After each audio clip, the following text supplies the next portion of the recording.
আসসালামু আলাইকুম রহমতুল্লাহ। আসলে আমরা বাঙালিরা অনেক লোভী।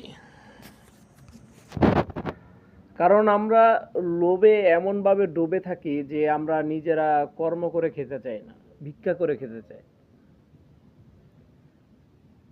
আপনি এত অলসতাভাবে আপনার জীবন পার করছেন, আর আপনার এই দেশটা যে লুটে পুটে খাচ্ছে, আপনি ওটা চিন্তাও করতে পারতেছেন না যে আসলে আপনি কত অলস।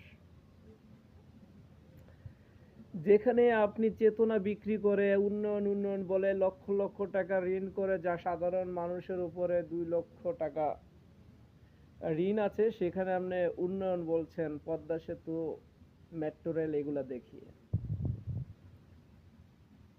আর অন্যদিকে চায়না দেখেন, চায়নার টেকনোলজি এত উন্নত।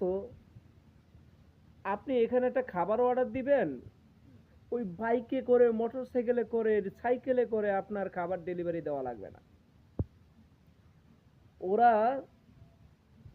সেন্সরের মাধ্যমে একটি ড্রোন পাঠাবে, ওই ড্রোনটা আপনার অর্ডারের খাবারটা আপনার কাছে দিয়ে যাবে। সিম্পল। এটাকে তারপরে চায়না উন্নয়ন বলে না। কারণ আপনাদের মতো এত মূর্খ জাতি না তারা, বুঝছেন? যে উন্নয়ন উন্নয়ন আর চেতনা বিক্রি করবে, 71-এর চেতনা আর স্বাধীনতার চেতনা বিক্রি করে ওরা খাবে, এই নির্লজ্জ জাতি ওরা না। ওরা যে কোনো মানুষই কর্ম করে খাবে। ওই যে ক্ষেত লাগায়া খায়, তারও মনে করেন 3 তলা বিল্ডিং আছে, 2-3টা গাড়ি আছে, তারপরও মিয়া আপনাদের মতো এরকম উন্নয়ন উন্নয়ন বলে না।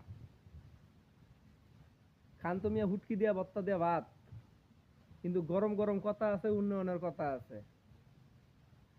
আমার দেশের লোক, আমার দেশের মানুষ ফুটপথে ঘুমায়, অথচ সরকারের কোনো দায়িত্ব নাই।